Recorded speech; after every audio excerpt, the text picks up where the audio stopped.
The fog hadn't lifted yet over Maple Street when the first police cruiser rolled silently into position. No sirens. No warning. Just the slow, deliberate movements of officers who had waited a long time for this moment. Neighbors would later say they felt something was different about that morning before they even understood why. A heaviness in the air. A stillness that didn't quite belong. It was the kind of quiet that arrives just before something irreversible happens. It was March 15, 2021. And somewhere inside that well-kept colonial home on Maple Street in Huntington, West Virginia, a 76-year-old man was about to have his carefully constructed world collapse around him in a matter of seconds. The shout came sharp and sudden, cutting straight through the fog. Police. Search warrant. Porch lights flickered on up and down the street. Curtains shifted. Front doors cracked open just enough for sleepy, disbelieving eyes to peer out into the pale morning light. Men and women in robes and slippers stepped onto their porches, arms wrapped tight against the cold, trying to make sense of what they were seeing. Police vehicles. Officers in tactical gear. The whole impossible scene unfolding right there on their quiet, ordinary street. Then the front door of the house opened. And the man standing in the doorway was someone every single one of those neighbors recognized immediately. James Harmon. 76 years old. Professor Emeritus of Marshall University, where he had shaped the minds and careers of thousands of students across more than 4 decades of teaching. Church deacon. Mentor. Community elder. The recipient of the Governor's Service Award just 3 years prior, a distinction given to citizens who had demonstrated an extraordinary lifetime of service to the people of West Virginia. He stood there in the doorway with his silver hair disheveled, still processing what was happening, confusion and something else, something harder to name, flickering across his face. And then the officers were moving forward and his wrists were being pulled behind his back and the handcuffs were clicking into place, and the world watching from the sidewalk and the porches and the cracked open doorways went completely, utterly silent. Detective Sarah Collins stood just in front of him. She had worked this case. She had studied the photographs, read the witness statements, followed the threads, and waited for science to give her what decades of conventional investigation never could. And now, finally, she looked James Harmon in the eyes and spoke the words she had spent years working toward. James Harmon, you are under arrest for the murder of Katherine FITZGERALD. The sound that moved through the gathered crowd wasn't exactly a gasp. It was something deeper than that. Something that came from the gut. Because the name Katherine FITZGERALD wasn't just a name in Huntington, West Virginia. It was a wound that had never fully closed. A ghost that had drifted through this community for nearly half a century. A question that parents and grandparents had whispered about for so long that some had stopped believing an answer would ever come. And the man now being led in handcuffs toward a waiting police vehicle wasn't a stranger to that grief. He wasn't someone on the periphery of the FITZGERALD family's pain. He was woven into the very center of it. James Harmon had delivered the eulogy at little Kate's funeral. He had stood at the podium in his best suit, voice cracking with what everyone in attendance believed was genuine sorrow, and spoken about what a light she had been. He had established a scholarship in her name at Marshall University, a gesture so generous and so tender that it had permanently cemented his place in the community's collective memory as one of the good ones. He had sat beside her parents, Thomas and Elizabeth FITZGERALD, at community events for decades. He had shaken their hands.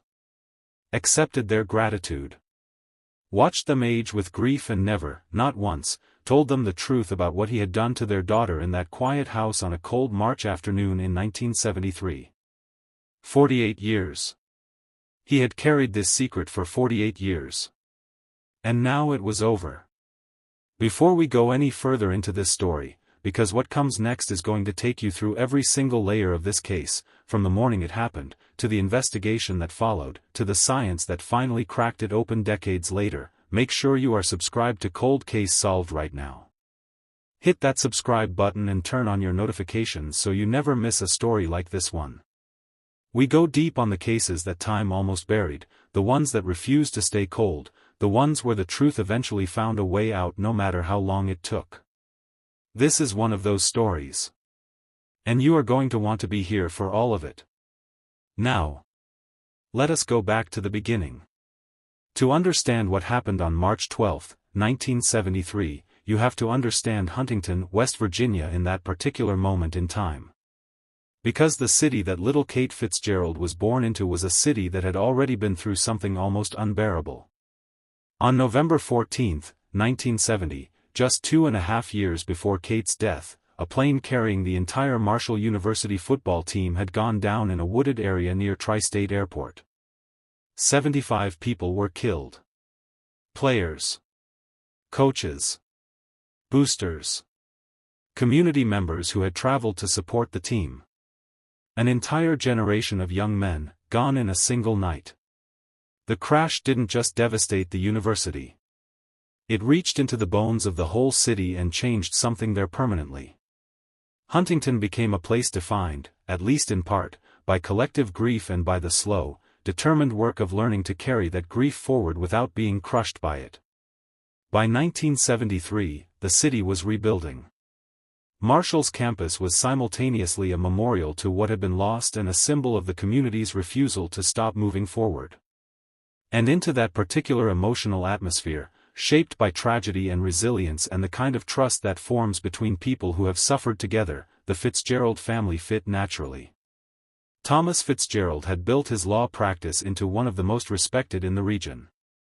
He specialized in estate planning and corporate law, which meant that many of Huntington's most prominent families trusted him with their most sensitive affairs. He was not a flashy man. He was steady. Precise. The kind of attorney people recommended to their own parents. His wife Elizabeth taught kindergarten at Washington Elementary School, and she was the kind of teacher that children remembered for the rest of their lives. Patient. Creative. Warm in a way that felt effortless rather than performed. She understood children, the way they thought, the way they processed the world, in a way that made her remarkable both in her classroom and as a mother. Their home on Sycamore Drive was modest but immaculately kept. 2 stories, a front yard where the grass was always trimmed, a neighborhood where children still played outside unsupervised and most residents left their front doors unlocked during the day because that was simply how life worked in a place like that, in a time like that. Trust was the operating assumption. Caution was for people who had reason to be cautious. Thomas and Elizabeth had 2 children. Michael, who was 7 years old in 1973, a serious, observant boy who caught the school bus every morning with a backpack almost as big as he was. And Kate. KATHERINE. 2 years old, barely, with the kind of fearless personality that made her parents simultaneously delighted and exhausted. She was the kind of toddler who climbed things she shouldn't and laughed when she fell and got right back up and tried again.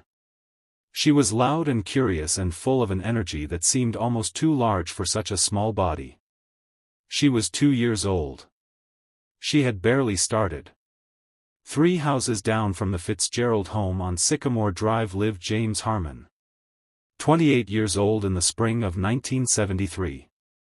Assistant professor of English literature at Marshall University, newly settled into the kind of comfortable academic life he had worked hard to build. Smart, personable, well-liked by his colleagues and students alike. He had become close with the FITZGERALDs in the natural way that proximity and shared community creates closeness, neighborhood cookouts and borrowed cups of sugar and the easy, low-stakes friendship of people who happen to live near each other and find they enjoy each other's company. He was, by all external appearances, a good man. Elizabeth trusted him. That trust was not careless or naive. It was earned over time, built on small interactions and genuine warmth and the simple fact that James Harmon had never given her any reason whatsoever to feel otherwise. Which is why, on the morning of March 12, 1973, when her sister Janet called and said their mother had slipped on ice and needed a ride to the doctor, Elizabeth didn't hesitate for very long before picking up the phone and dialing Harmon's number. Thomas was unreachable. He was in the middle of a deposition and there was no way to pull him out quickly. Michael was at school. Kate had just gone down for a nap. The errand would take 2 hours at most, probably less. She just needed someone to be in the house in case Kate woke up. She called James Harmon. "Of course," he told her. "Of course I'll come over. Kate and I will read stories until you get back." He arrived quickly. He was calm. He was warm. He settled into the living room with the easy familiarity of someone who had been in that house many times before. Elizabeth gathered her things, reminded him where Kate's favorite stories were kept, told him she'd be back by 1 o'clock at the latest, and walked out the front door. She left at 11:10 in the morning. She would remember that time for the rest of her life. When she pulled back into the driveway on Sycamore Drive at 1:35 in the afternoon, something felt different. She would later struggle to articulate it precisely. A quality of the quiet. A stillness that didn't match what she expected. She walked through the front door and called out. "James." "Kate." Nothing. She moved through the front room and found Harmon in the kitchen, standing at the sink, calmly washing dishes. He turned when he heard her come in and offered her a completely ordinary smile. "She went down for another nap about half an hour ago," he told her. "She was getting fussy, so I read her favorite story and tucked her in." Elizabeth thanked him. She offered him coffee. He declined, said he had papers to grade, picked up his things, and walked out the front door at approximately 1:45 in the afternoon. She didn't notice anything wrong. There was nothing in his manner that alarmed her. He was perfectly, completely, maddeningly normal. She sat down. Made herself a cup of tea. Caught her breath after the rush of the errand and the cold and the worry about her mother. And she let Kate sleep. At 3:15 in the afternoon, she went upstairs to wake her daughter. Kate's room was tidy in a way that struck Elizabeth as slightly off even as she pushed open the door. Toddlers are not tidy. They leave chaos in their wake no matter how recently you've straightened up behind them. But the room looked almost arranged. Deliberate. The yellow blanket was pulled smoothly up to Kate's shoulders. Her stuffed rabbit was positioned carefully beside her head on the pillow, facing in just the right direction, as though someone had placed it there with attention and care. Elizabeth stood in the doorway for a moment. Just a moment. Looking at her daughter's still, peaceful form. And then something cold moved through her. Kate wasn't breathing. She crossed the room in a step and a half. She reached for her daughter. She understood in the way that mothers understand things, in the body before the mind, before language and logic have time to catch up, that something was catastrophically wrong. She began to scream. In 1973, Cabell County didn't yet have the 911 emergency system. Elizabeth ran to the phone and dialed 0, screaming at the operator to send an ambulance and the police to her address on Sycamore Drive. Then she called Thomas, who was out of his deposition and racing for his car before she had finished the sentence. Paramedics arrived at 3:32 in the afternoon. Paramedic Robert Dawson would later testify in court that he knew the moment he entered Kate's room that this was not a medical emergency in the conventional sense. This was a crime scene. The bruising around Kate's neck told the story plainly and without mercy. Someone had strangled this child. Someone had wrapped their hands around her tiny throat and applied enough force to end her life. She had not gone peacefully. The medical examiner who conducted the autopsy would confirm what Dawson suspected and would add a detail that would haunt investigators for decades.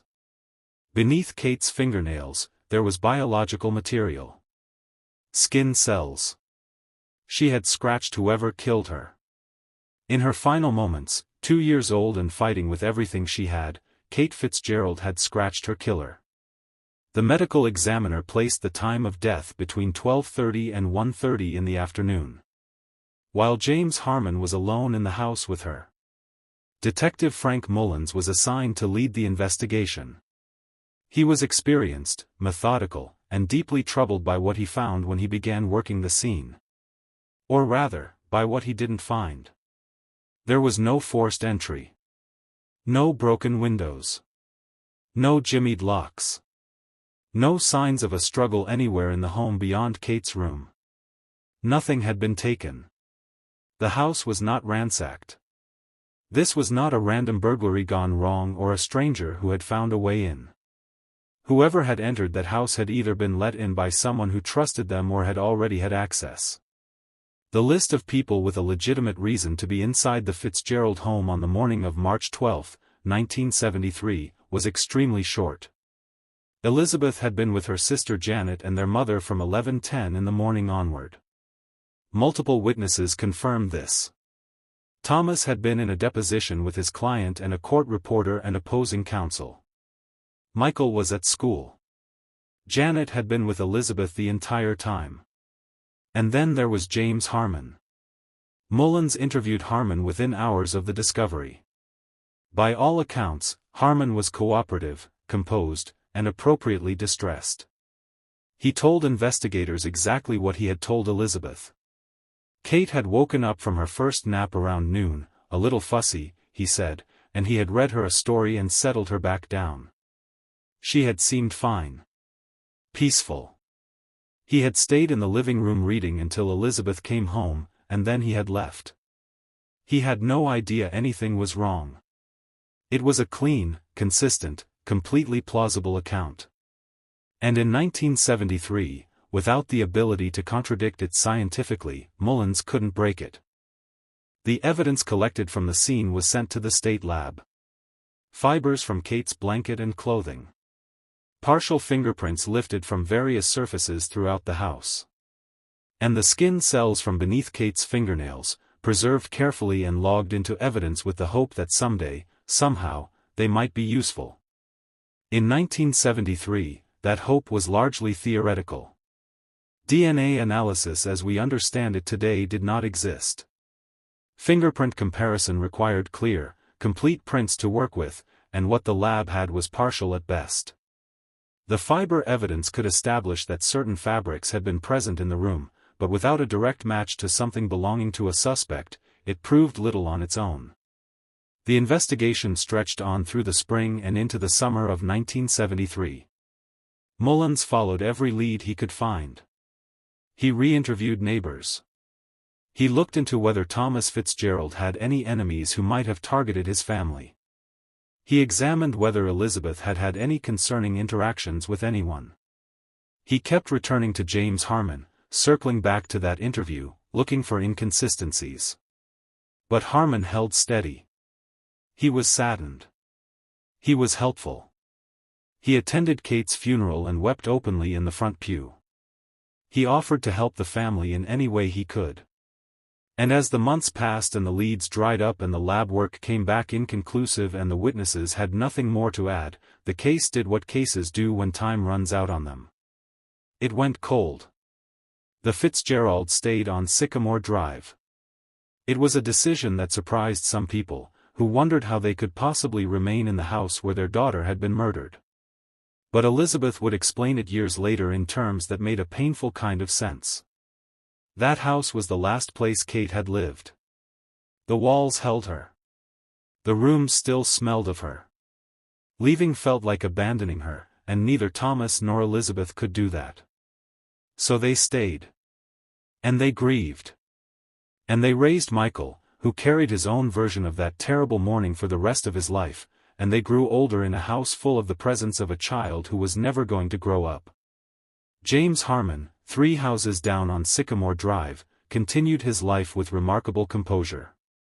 He was promoted from assistant professor to full professor at Marshall.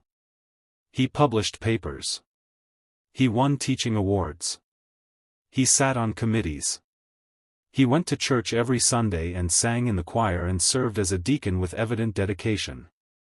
He established the Katherine FITZGERALD Memorial Scholarship, a fund that helped pay for the education of first-generation college students in Cabell County, and at the announcement ceremony, standing at a podium in front of Thomas and Elizabeth FITZGERALD and a room full of community members, he spoke about Kate with such apparent love and sorrow that people cried. Thomas FITZGERALD shook his hand afterward. Thanked him. Said Kate would have been proud. Harmon smiled and said he certainly hoped so.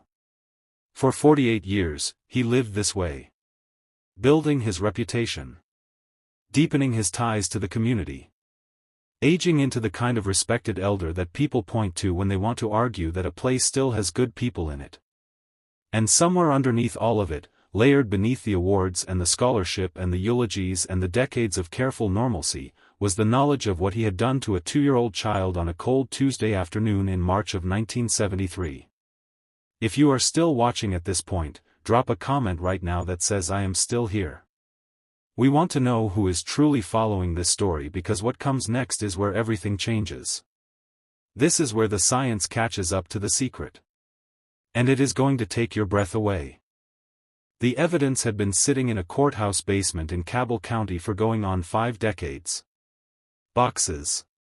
Bags. Carefully labeled containers holding fibers and photographs and partial fingerprints and, most importantly, those tiny scraps of biological material taken from beneath the fingernails of a 2-year-old girl who had scratched her killer in the final moments of her life. The chain of custody had been maintained with a diligence that bordered on faith. Officers and clerks who had worked the evidence room over the years had kept the logs, kept the seals intact, kept the boxes stored in conditions that preserved what was inside them as well as could be hoped. They did this for a case that had been functionally closed for decades. They did it because someone taught them that you never throw away a murder case. You never assume that just because the technology of today cannot answer the question, the technology of tomorrow won't be able to. In the years following the original investigation, forensic science underwent a transformation so profound that it amounted to a complete revolution in what investigators could do with physical evidence. The development of DNA profiling in the mid-1980s changed everything. For the first time, biological material could be analyzed and matched to specific individuals with a precision that no other forensic technique had ever approached. The technology improved continuously after that, becoming faster, more sensitive, capable of working with smaller and more degraded samples. By the early 2000s, labs were successfully extracting and analyzing DNA from evidence that had been collected decades earlier under entirely different assumptions about what would ever be possible. Cold case units began forming in law enforcement agencies across the country. Teams of investigators dedicated specifically to revisiting old, unsolved cases with fresh eyes and new tools. Some of these units developed remarkable track records. Advances in DNA technology were cracking open cases that had been dormant for 20, 30, 40 years. The biological material that witnesses and detectives from an earlier era had preserved almost on faith was suddenly yielding answers. In West Virginia, the state police and local investigators began systematically reviewing cold cases with this new lens. The Katherine FITZGERALD case, which had never been officially closed despite going cold in the mid-1970s, was eventually flagged for review.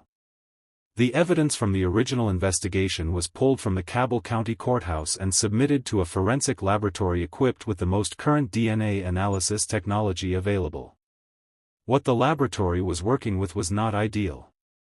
Decades-old biological material stored under conditions that were good but not perfect.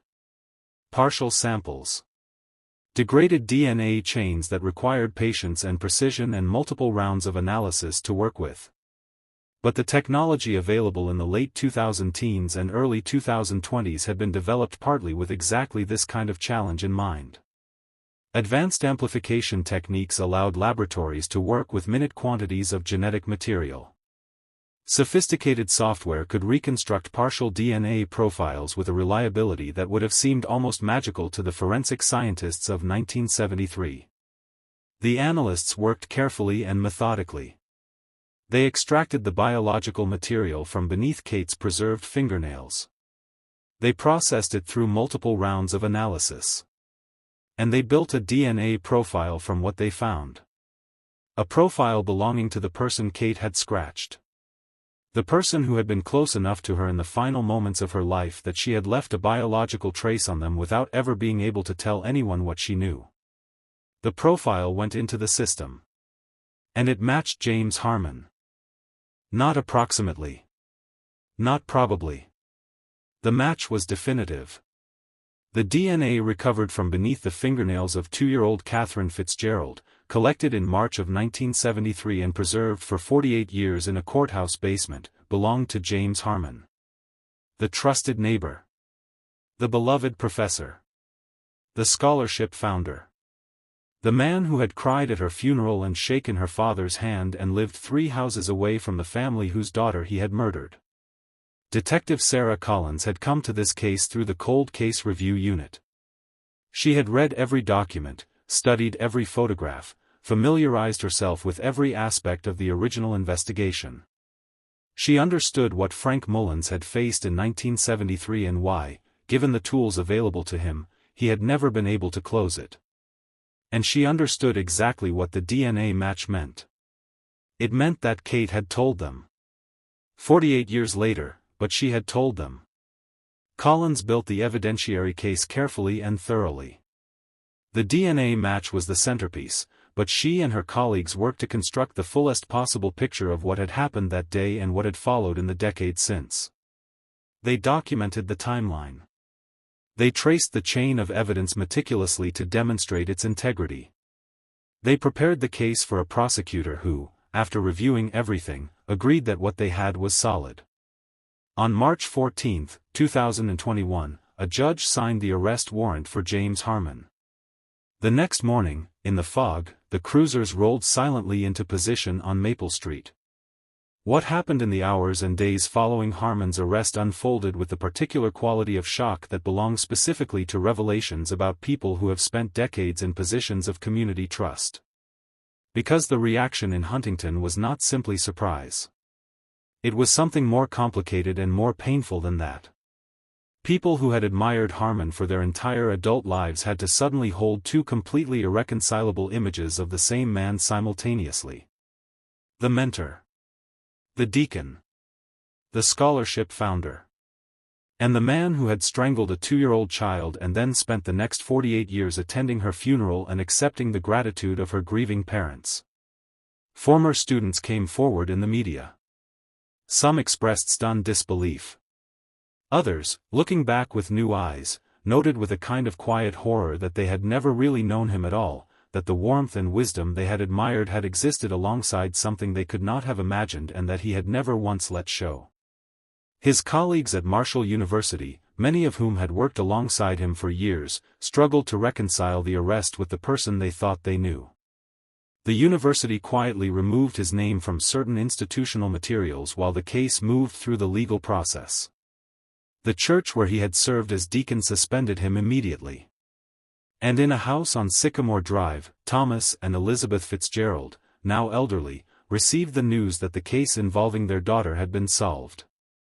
Thomas was in his mid-80s. Elizabeth was 81. They had waited for this for nearly half a century.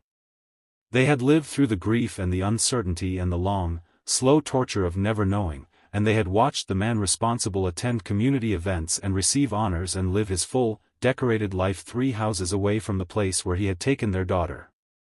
The details of how they received the news, what they said, what they felt in those first moments, belonged to them and to their family. But those who were present with them that day reported that what they witnessed was something very difficult to describe. The weight of 48 years of unanswered questions lifting, partially and imperfectly, as these things always do, because the answers, when they finally come, can explain what happened but they cannot undo it. Michael Fitzgerald, who had been 7 years old on the morning his little sister died and who had carried that morning inside him for his entire adult life, issued a brief public statement. He thanked the investigators who had worked the cold case review. He thanked the forensic scientists who had developed and applied the technology that made the match possible. And he said that Kate deserved to have her story told accurately and her killer held accountable, and that his family was grateful beyond words that this had finally happened. The scholarship established by James Harmon in Kate's name presented an uncomfortable situation that the foundation managing the fund had to navigate carefully. After considerable deliberation, it was decided that the scholarships already committed to students would be honored. The fund itself was restructured and renamed, removing Harmon's involvement from any association with Kate's memory while preserving the financial support for students who had done nothing wrong and deserved to continue receiving it. The legal proceedings against Harmon moved forward through the West Virginia court system. Given his age and the nature of the charges, the process attracted significant attention. Defense attorneys raised questions about the integrity of evidence stored for nearly half a century, as defense attorneys in cases involving old evidence are expected to do. They challenged the chain of custody. They questioned the reliability of DNA analysis applied to such degraded samples. They pointed to the age of the original investigation and the limitations of the evidence collected under the standards and practices of 1973. The prosecution responded by presenting the detailed chain of custody documentation that had been maintained since the original investigation. They brought in forensic experts to explain the science behind the DNA analysis, the methodology, the statistical confidence levels, the peer-reviewed validation of the techniques used. They demonstrated that the evidence had been preserved with a care and consistency that supported its integrity across the decades. They also noted that the DNA match was not the only piece of evidence. The timeline placed Harmon alone in the house during the window in which the medical examiner had determined Kate died. His own statement to investigators in 1973 confirmed he had been there. He had never denied being in the house. The DNA now connected him to her body in a way that eliminated any alternative explanation. There was no innocent reason for James Harmon's DNA to be under Kate FITZGERALD's fingernails. As the case built toward trial, Harmon maintained his innocence through his attorneys while the evidence against him continued to be laid out with methodical precision. The community watched and waited, still processing the profound disorientation of what they had believed about this man for decades and what the evidence said about him now. The case of Katherine FITZGERALD is, in one sense, a story about DNA technology and the revolution it has brought to cold case investigation.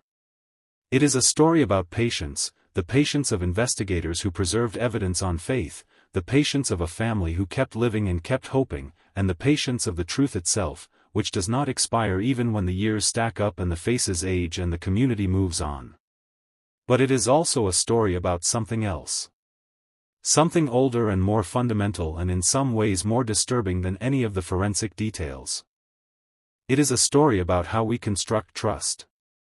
About how communities build pictures of people over time, layering observation on observation, interaction on interaction, until the image feels so solid and so reliable that the possibility of it being wrong seems almost inconceivable.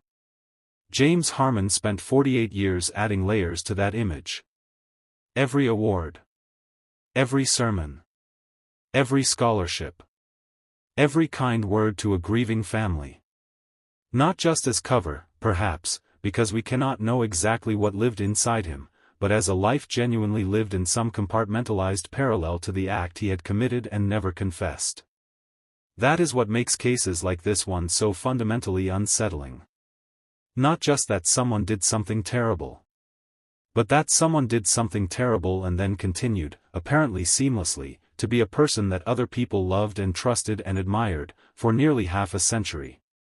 The monsters, as this story so powerfully illustrates, do not always announce themselves. They do not always fit the shape of what we have been taught to fear. Sometimes they are the neighbor who offers to babysit. Sometimes they are the man at the podium weeping at the funeral. Sometimes they live 3 houses down the street and accept your handshake and look you in the eye and carry your daughter's name in their mouth like something sacred, while knowing exactly what they took from you. Kate FITZGERALD was 2 years old. She had wooden blocks and a stuffed rabbit and a yellow blanket and a laugh that her parents described as big enough to fill a room. She had a brother who adored her in the complicated, reluctant way of 7-year-olds who don't yet know how to say so. She had a whole life waiting ahead of her, stretching out into a future that was taken from her before she ever had a chance to discover what it held. She deserved better. She deserved to grow up.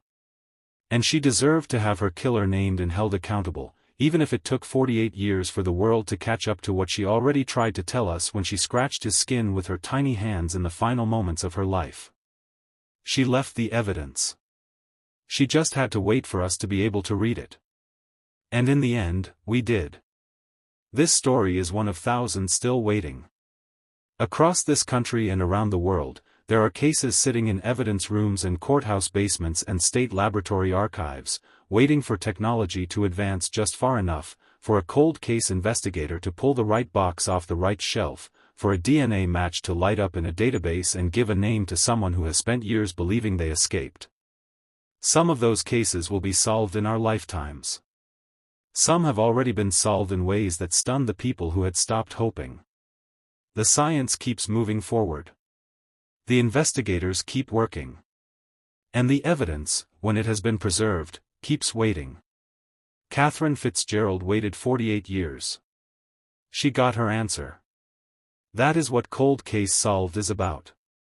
Not just the facts of individual cases, but the larger truth that they collectively represent.